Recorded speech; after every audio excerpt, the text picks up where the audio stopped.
यहाँ पर सभी हमारे बड़े बुजुर्ग में हमारे छोटे भाई सब जो यहाँ पधारे, मैं उनका स्वागत वंदन अभिनंदन करती हूँ और सभी को बड़े को प्रणाम करती हूँ।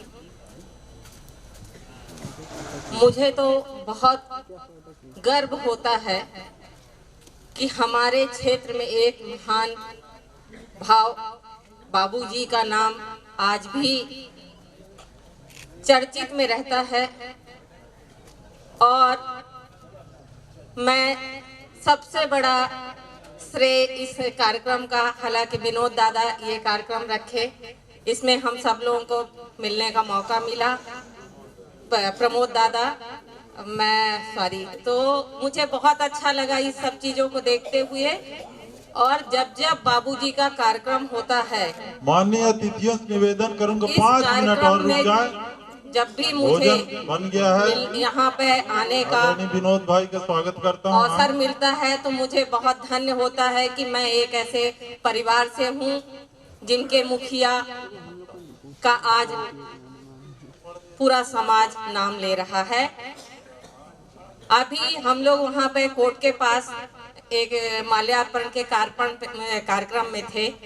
वहाँ पर प्रतिभा दिद्दा से मेरी पहली मुलाकात हुई और बिरुहली परिवार से मुलाकात होने का पूरा श्रेय प्रवीण दादा का जाता है, क्योंकि हमारी मम्मा जो थी, मैं बटुरा से हूँ, और मेरी जो दादी थी मम्मा साहब, वो बिरुहली दाऊ साहब के बाबूजी के उसमें कार्यक्रम में, हमेशा कोई भी कार्यक्रम बिरुहली में होता था वो पहुँचती थी। और हम लोग तब शायद बहुत छोटे थे, लेकिन अभी मुझे बहुत अच्छा लगता है कि कोई भी कार्यक्रम होता है। शहडोल में भी विनोद दादा जो कार्यक्रम किए मानस भवन में, वहाँ भी मुझे प्रवीण दादा के द्वारा मतलब खबर मिला और मैं वहाँ हुई, और परसों भी मुझे खबर मिला, मैं इस कार्यक्रम में आई। लेकिन अभी मुझे इस चीज का थोड़ा सा दुख हुआ, जो मैं आप लोग के सामने कहना चाहूंगी कि मैंने भी अपने पापा को 87 में खो दिया था, शायद तब मैं 7वीं या 8वीं में थी। और प्रतिभा दिद्दा का जब मैं बात सुनी कि आज भी मुझे लगता है, आज मेरी उनसे पहली मुलाकात थी और उनकी बातों से मैंने वो चीज महसूस किया कि वाकई में पापा की परी बेटियां होती हैं, जो कि दिद्दा ने कहा कि आज भी मुझे एहसास नहीं होता कि आज हमारे बाबूजी हमारे बीच नहीं है। और इन शब्दों से मुझे अपने बाबूजी का ध्यान आया कि शायद मैं बहुत छोटी थी जब मेरे पिताजी भी मुझे छोड़ के चले गए थे, और आज मुझे अपने सभी बड़ों के सहयोग से अपने परिवार, अपने समाज में इस कार्यक्रम में सम्मिलित होने का मौका मिलता है। मैं उन्हें बार बार प्रणाम करना चाहूंगी और पूरी बिरुहली परिवार को ये कहना चाहूंगी कि एक बार आप लोग फिर से बाबूजी का नाम रोशन करें। आने वाले जनरेशन जो है, हम लोग सब एक हैं, सब कोई मिलके उनको आगे बढ़ाएंगे। आप लोग एक बार जरूर आए। मैं सबको प्रणाम करती हूँ। जय हिंद, जय भारत। सुमन दीदी जी को बहुत बहुत धन्यवाद। क्योंकि समय ज्यादा हो रहा है और पानी का भी ऐसा है, उम्मीद के 1 घंटे में लोग बता रहे हैं कि बरसेगा, तो मैं यहाँ पे उपस्थित सभी अतिथियों का स्वागत करते हुए ये चाहता हूँ, जो भी बाबूजी के बारे में कुछ बातें साझा करना चाहते हैं वो आ सकते हैं। और अभी अभी हमारे खुद्दी भैया बुढ़ार के, उनके बेटे को, उनको कोविड पॉजिटिव आ गया है, उनको आना था, तो वो अपने तरफ से पुष्प भेजे थे चढ़ाने के लिए, अब बोले थे कि बता देना, तो मैं बता रहा हूं। और अब मैं निवेदन करूंगा, बाबूजी के नाती रंडा दिद्दा इस दुनिया में नहीं रही, उनका बेटा दिल्ली में है, वो आए और बाबूजी के जीवनी पे थोड़ा सा प्रकाश डालें। सोवियत, रसिया, रूस मैत्री संघ के अध्यक्ष रहे हैं। बाकी डिटेल में आपको लक्की हमारा भांजा बताएगा।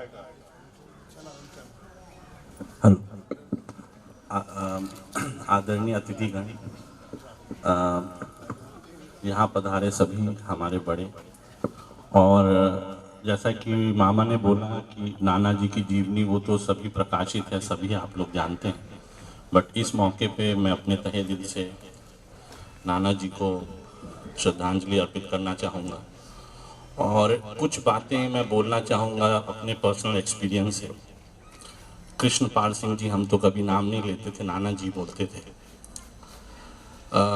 चाहे वो उनको बड़े माधव से बोले या वकील साहब से नाम से बोले या मिनिस्टर साहब बोले, आप लोग दादा बोलते थे, बाबूजी बोलते थे, हम नाना जी बोलते थे, कोई लोग बाबा जी बोलते थे, लेकिन सभी नामों में एक चीज़ सामान्य कॉमन था, वो था अपनापन, प्यार, स्नेह। चाहे वो छोटे हों चाहे वो बड़े हों, सबको यही लगता था कि बाबूजी हमको बहुत मानते हैं। नाराज भी वही लोग होते थे जिनको लगता था कि अरे बाबूजी हमको कम मानते हैं, जबकि हम उनको इतना प्यार करते हैं। मुझे एक छोटी सी बात याद है आज के, अब हम लोग की भी फैमिली हो गई है, हम लोग कितने परेशान रहते हैं अपनी फैमिली का ध्यान रखने के लिए, लेकिन नाना जी एक थे कि इतने बड़े परिवार को चलाते थे, इतने बड़े परिवार को ध्यान रखते थे, इतने बड़े क्षेत्र का ध्यान रखते थे। हर छोटे से गांव में कौन से कहाँ किसकी शादी नहीं हुई है, किसके यहाँ क्या फंक्शन है, उनको सब याद रहता था। मेरे को बहुत सौभाग्य मिला क्योंकि कम उम्र में मैं गाड़ी चलाना सीख गया था, तो अक्सर ड्राइवर भी होता तो नाना जी बोलते थे चलो लक्की गाड़ी निकालो यहाँ जाना है। और मैंने करीब 28-29 साल नाना जी के साथ निकाले, उनकी गोद में खेले बड़े हुए, लेकिन आप सबको सुन के ऐसा लगता है कि आज भी उनके बारे में मैं कुछ भी नहीं जानता, कितना कम जानता हूँ। मुझे एक और सौभाग्य, एक छोटा सा इंसिडेंट है जो मैं आपसे शेयर करना चाहूँगा। इतने बड़े परिवार में उनकी छोटी छोटी बातें कितनी याद रहती थी। नाना जी का एक नेचर था कि वो जब भी फॉरेन जाते थे तो सबके लिए कार्ड लिख के भेजते थे। हमारे बड़े भाई थे विक्की दादा, उनका 4 सितंबर को उनका जन्मदिन था। नाना जी ऑस्ट्रेलिया गए थे, उन्होंने जन्मदिन का कार्ड भेजा था और वो 4 सितंबर को, उस टाइम पे हम लोग चंडीगढ़ में भूपेंद्रा में थे, बहुत छोटी सी जगह, मैं 83-84 की बात बता रहा हूँ। 4 सितंबर को वो पोस्ट कार्ड हमारे घर पे आया जिसमें उन्होंने लिखा था चिरंजीव विक्की जन्मदिन की बहुत बहुत बधाई, और उसमें सिडनी का फोटो था। कितनी खुशी हुई होगी हम सबको ये देख के कि वहाँ पे जाके भी नाना जी को इन छोटी छोटी चीज़ों का याद था। आज हम लोग को कितने लोगों का जन्मदिन याद रहता है हमें पता नहीं। बट आखिरी एक पर्सनल एक्सपीरियंस में बोलना चाहूँगा कि बहुत बार ऐसा मौका हुआ, हम उनकी गोद में खेले बड़े हुए गुजरात भवन में, मेरे को उनके साथ दिल्ली जाने का मौका मिला, राष्ट्रपति भवन जाने का मौका मिला, और वहाँ पे मैंने देखा कि नाना जी का कितना लोग इज्जत करते हैं, कितना मानते हैं और कितनी रिस्पेक्ट करते हैं। उस टाइम पे गुजरात पे जो हुआ, मैं उस टाइम के स्पीकर PS संगमा जी थे, बूटा सिंह थे, इन सब बहुत बड़े नाम थे, मैं तो याद करता हूँ। उन्होंने देखते ही बोला कि कृष्णपाल हम समझ गए तुमने ये क्या कर दिया, जब उस टाइम पे तख्ता पलट जो भी हुआ था वहाँ पे। सो इतने बड़े लोग इस आदर से मिले कि हम लोग को भी इतना अच्छा लगा देख के कि हम ऐसे परिवार में पैदा हुए, हम ऐसे परिवार के हिस्से हैं जहाँ एक ऐसा व्यक्तित्व आया जिसने हम सबको एक दिशा दिखाई, एक सही काम करने की हिम्मत दी, और आज कोशिश करते हैं हम कि जो भी हम सीख सके उसमें आगे बढ़ें। आखिरी समय में मुझे याद है कि मेरी नौकरी लगी थी, मैं भोपाल गया और नाना जी बहुत खुश थे। उन्होंने मम्मी को बोला कि चला मिठाई खिलाई, लक्की की नौकरी लग गई, तो मम्मी ने बोला कि हम क्यों खिलाएं, आप खिलाइए। तो वो बदकिस्मती से मैं बोलूँगा वो आखिरी दिन था नाना जी का। नाना जी बहुत खुश थे, फिर उन्होंने रसमलाई मंगाई, आधी खुद खाई आधी मुझे दी कि अब हम नहीं खाएंगे।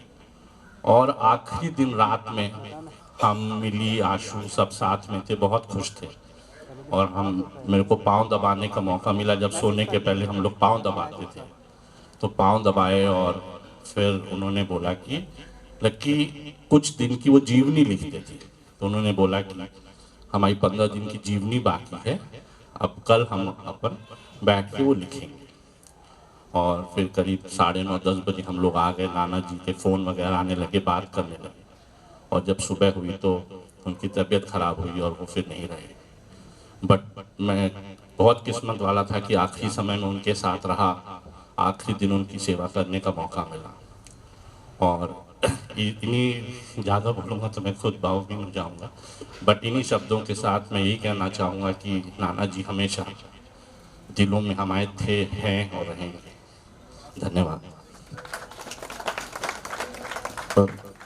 क्षमा चाहूँगा क्योंकि लोग धीरे धीरे, क्योंकि खाने का समय हो चुका है, धीरे धीरे लोग जाने भी लगे हैं। अंतिम में मैं बाबूजी के नाती, प्रमोद दादा के सुपुत्र, हमारे भतीजे advocate supreme court Abhishek Singh ji से आभार प्रदर्शन के लिए निवेदन करूंगा और बहुत संक्षिप्त में जो भी बाबूजी के बारे में बताना चाहें वो भी बताएं। तो सभी आदरणीय मेरे चाचा ताऊ, मेरे ख्याल से यहाँ पे मैं ये नहीं मानूंगा कि यहाँ कोई शहर से प्रस्तुत है, क्योंकि जिस तरीके सब आए हैं ये पूरा एक परिवार है जो एकत्रित हो के यहाँ पे इस कार्यक्रम को एक नई जान दी है। और हमको अभी भी बताया है कि अभी भी परिवार पूरा जुड़ा हुआ है, कहीं भी कोई ऐसी चीज या स्मृति नहीं रह गई है जो कोई भूला हो, भटका हो। और हम लोग को ये सौभाग्य मिला है, सभी हम लोग जितने भाई लोग हैं, चाचा जी लोग हैं, कि समय समय पे स्मृतियाँ आप लोग हम लोग को बताते रहते हैं। तो जो चीज़ें हम लोगों ने खुद महसूस नहीं की, क्योंकि हम लोग बहुत छोटे थे जब बाबा जी थे, तो हम लोगों ने तो बहुत कम सीखा। लेकिन आप लोगों के पास इतनी स्मृतियाँ हैं कि शायद तक मैं सबके साथ बैठ के कभी अकेले में एक एक की स्मृतियों को सुनना पसंद करूँगा कि भाई किस प्रकार का और विशाल व्यक्तित्व था बाबा जी का। छोटे थे हम, काफी कुछ सीखने मिला, लेकिन अभी बहुत सारी चीजें सीखना बाकी हैं। समय निकल रहा है, मैं आप सब लोगों का धन्यवाद करता हूं और आप लोगों से सबसे निवेदन करता हूं कि हर प्रकार हर साल कुछ कुछ समय में बाबा जी की स्मृतियों को हम लोग इसी प्रकार से सबके समक्ष रख के एक दूसरे को बता के, और इन स्मृतियों को रखने का सबसे बड़ा मैं देख रहा हूँ एडवांटेज ये है कि एक ऐसे व्यक्तित्व के बारे में जानने का हमको मौका मिलता है जो बताता है कि अहंकार कहीं नहीं होना चाहिए और क्रोध पे कैसे काबू रखना चाहिए। अगर ये सारी चीजें हो गई तो सारा मैटर ही सॉल्व है, फिर तो कोई मुद्दा ही नहीं उठता है। फिर तो आप सिर्फ प्रगति की ओर अग्रसर करते हैं और स्नेह सम्मान यही सारी चीजें हैं जो मिलता रहे, सब में बंटता रहे।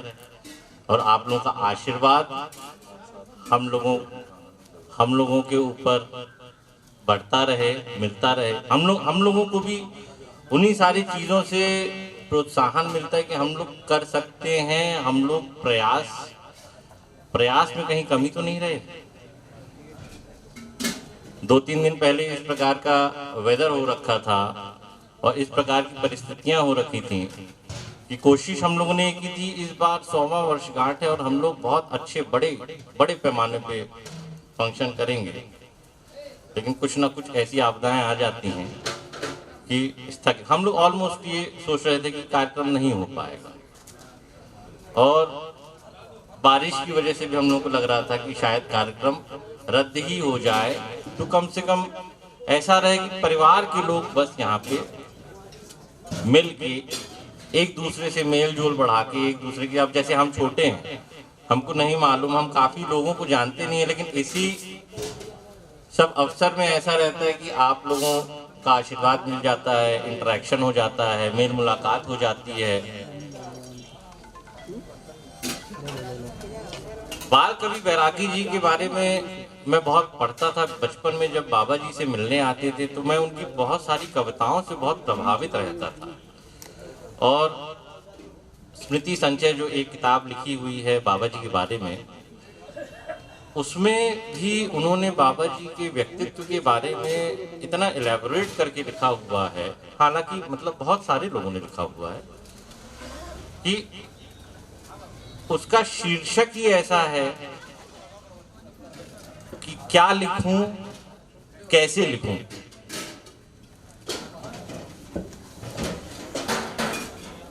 कि समझ नहीं आ रहा है कि मैं इस चीज को, इस व्यक्तित्व को किस प्रकार से अपनी कलम के द्वारा पन्ने पे उतार पाऊं। और कभी कभी ऐसा हम लोगों को भी महसूस होता है कि जब उनके बारे में हम लोग किसी से चर्चा करें तो हम लोग क्या कहें और कैसे कहें, कहाँ से शुरुआत करें, कहाँ अंत करें।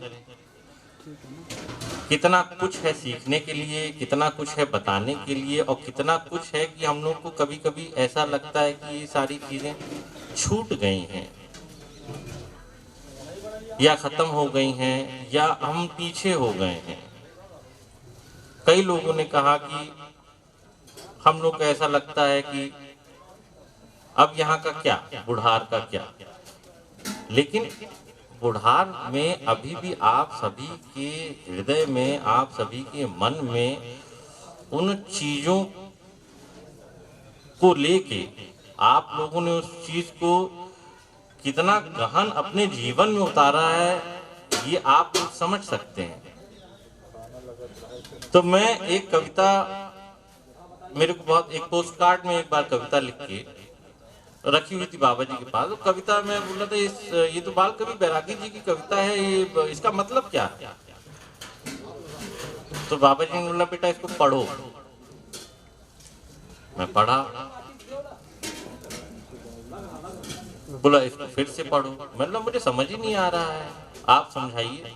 बोला नहीं, हम तो समझाएंगे, पहले तुम खुद तो इसको समझने की कोशिश करो। चलो तुम बोल बोल के जोर जोर से पढ़ो। उन पंक्तियों को मैं आप लोगों के सामने प्रस्तुत करना चाहता हूं। पंक्तियां कुछ इस प्रकार की थीं कि आज मैंने सूर्य से बस जरा सा यूं कहा, आज मैंने सूर्य से बस जरा सा यूं कहा, आपके साम्राज्य में इतना अंधेरा क्यों रहा। आज मैंने सूर्य से बस जरा सा यूं कहा कि आपके साम्राज्य में इतना अंधेरा क्यों रहा। तमा कर वह दहाड़ा, मैं अकेला क्या करूं। तुम निकम्मों के लिए मैं अकेला भला कब तक जलूं। आकाश की आराधना के चक्करों में मत पड़ो, संग्राम यह घनघोर है। कुछ मैं लड़ूं, कुछ तुम लड़ो।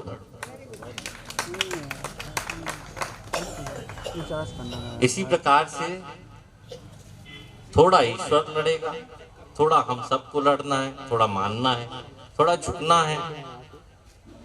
और स्नेह जहाँ रहता है, प्यार जहाँ रहता है, हर चीज, हर और कोई तो इशू ही नहीं रहता, सारी चीजें अपने आप समाप्त हो जाती हैं।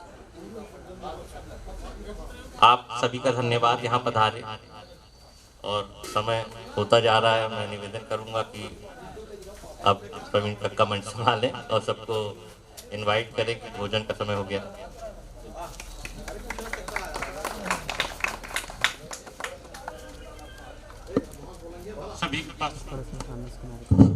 सभी के पास स्मृतियां हैं और सभी की इच्छाएं भी होंगी। मेरा आप सभी से एक अनुरोध है कि आपके पास जिन के पास भी जो भी स्मृतियां हों हमारे पास पहुंचाएं। हमारा प्रयास रहेगा कि हम उन्हें संकलित करें और उन्हें आपके पास पहुंचाएं। ये एक अच्छी विरासत रहेगी, एक हम लोगों के पास भी मार्गदर्शन लेने के लिए, आप लोगों के पास भी एक स्मृति संचय के रूप में रहेगा। जो भी जिसकी भी, जरूरी नहीं है कि आप कोई बहुत अच्छे लेखक हों इसलिए बहुत अच्छे लेख लिखें। अपनी भावना जब आप कागज पे उतारेंगे वो अपने आप ही बहुत सुंदर, बहुत खूबसूरत हो जाएगा। दूसरा जो सबसे महत्वपूर्ण बात मैं आप लोगों को बताना चाहता हूं, उस समय चूक गया मैं। इस कार्यक्रम में आप सबको मालूम होगा कि सबके पास जो फोन पहुंचा वो प्रवीण सिंह का पहुंचा। बुढ़ार की पूरी जिम्मेदारी, बुढ़ार मतलब पूरे बुढ़ार, शहडोल, धनपुरी, ये आयोजन, यहाँ का पूरा मैनेजमेंट जो भी है वो प्रवीण और प्रकाश की देन है। प्रकाश थोड़ा सा काम चोरी किए हैं, लेकिन पूरा काम प्रवीण का ज्यादा रहा है, पर इन्हीं दो का रहा। इसके साथ ही सबसे महत्वपूर्ण घोषणा कि अब आप भोजन के लिए चलें। आइए भोजन करें।